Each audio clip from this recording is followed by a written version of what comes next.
उपस्थित असणारे प्रहार संघटनेचे आणि सर्व अपंग बांधव, प्रथमतः माझी ओळख करून देऊ. तुम्ही प्रहार अपंग संघटनेचा जिल्हा सचिव संजय जगताप. या ठिकाणी सोलापूर जिल्ह्यामध्ये तमाम जिल्ह्यामध्ये काम करत असताना प्रत्येक तहसीलच्या संपर्कात माझा संपर्क असतो आणि विविध अपंगाच्या प्रश्नाच्या संदर्भामध्ये आम्ही पाठपुरावा करत असताना अतिशय चांगला रिस्पॉन्स या ठिकाणी प्रत्येक तहसीलदारांच्या मार्फत आम्हाला मिळत असतो.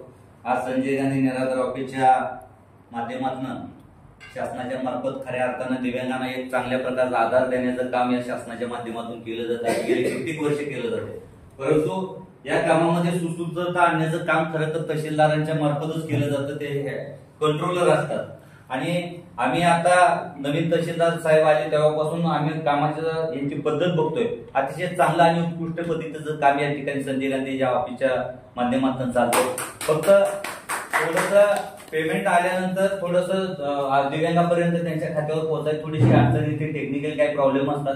तर मी या निमित्तानं मी तुम्हाला विनंती करणार आहे, जेणेकरून शासनाने महाराष्ट्राचे उपमुख्यमंत्री अजितजी पवार साहेब यांच्याकडे आम्ही ही तक्रार केली होती की बाबा तुमचे पगार 5 तारखेला होतात आणि दिव्यांगाचे प्रकार 3-3 महिने होत नाहीत. बच्चूभाऊंच्या माध्यमातून आम्ही त्यांना हा निरोप दिला होता, परंतु अधिवेशनाच्या काळामध्ये त्यांनी या ठिकाणी आश्वासित केलं होतं की प्रत्येक महिन्याच्या 5 तारखेच्या त्या ठिकाणी शासनाचा जो मानधन आहे ते मानधन खात्यावर जमा केलं जाईल. परंतु मी बऱ्याच आज पंढरपूर नाही सोलापूर जिल्ह्यातील तमाम तालुक्यामध्ये माझा संपर्क होत असताना माझ्या असं लक्षात येतं साहेब की खऱ्या अर्थानं ह्या महिन्याचा पगार दुसऱ्या महिन्यात पण येत नाही, तिसऱ्या महिन्यात पण 4-4 महिन्यांनी पगार पेंडिंग राहत आहे. ती काही तुमची बऱ्यापैकी चूक नसते, परंतु वरून जर ग्रँट आल्यानंतर एक तत्परता दाखवून एक दिव्यांगाचा एक पगार आहे किंवा दिव्यांगाचं एक मानधन आहे, त्या मानधनाच्या जीवावर माझा खऱ्या अर्थानं दिव्यांग या ठिकाणी उपजीविका बरेच दिव्यांग त्याच्यावर उपजीविका करतायत आणि या ठिकाणी आपल्यानंतर ट्रेझरीमध्ये आल्यानंतर जो विलंब लागतोय तो विलंब या ठिकाणी भविष्य काळामध्ये लागू नये एवढी एक नम्र विनंती या संघटनेच्या माध्यमातून मी तुम्हाला करणार आहे. त्याचबरोबर संजय गांधीच्या त्या अंत्योदयाच्या संदर्भामध्ये आम्ही तुम्हाला वारंवार भेटलेलो पण आहे, परंतु त्या पुरवठा विभागामध्ये या ठिकाणी लॉगिंगचा काही प्रॉब्लेम आहे, काय ते साहेबांचं काय मध्ये थोडंसं आलं होतं आपल्या कानावर, त्याच्या संदर्भामध्ये काय तो तुमचा वैयक्तिक प्रश्न आहे ऑफिसचा.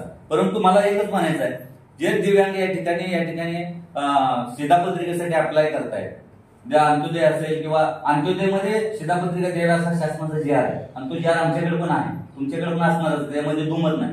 परंतु जास्तीत जास्त दिव्यांग या ठिकाणी अंत्योदय योजनेमध्ये बसले पाहिजेत ही एक प्रकर्षाने मागणी आमच्या निमित्तानं तुम्हाला राहील आणि त्याचा पाठपुरावा करण्याचं काम खऱ्या अर्थानं तुमच्या माध्यमातून होणार आहे.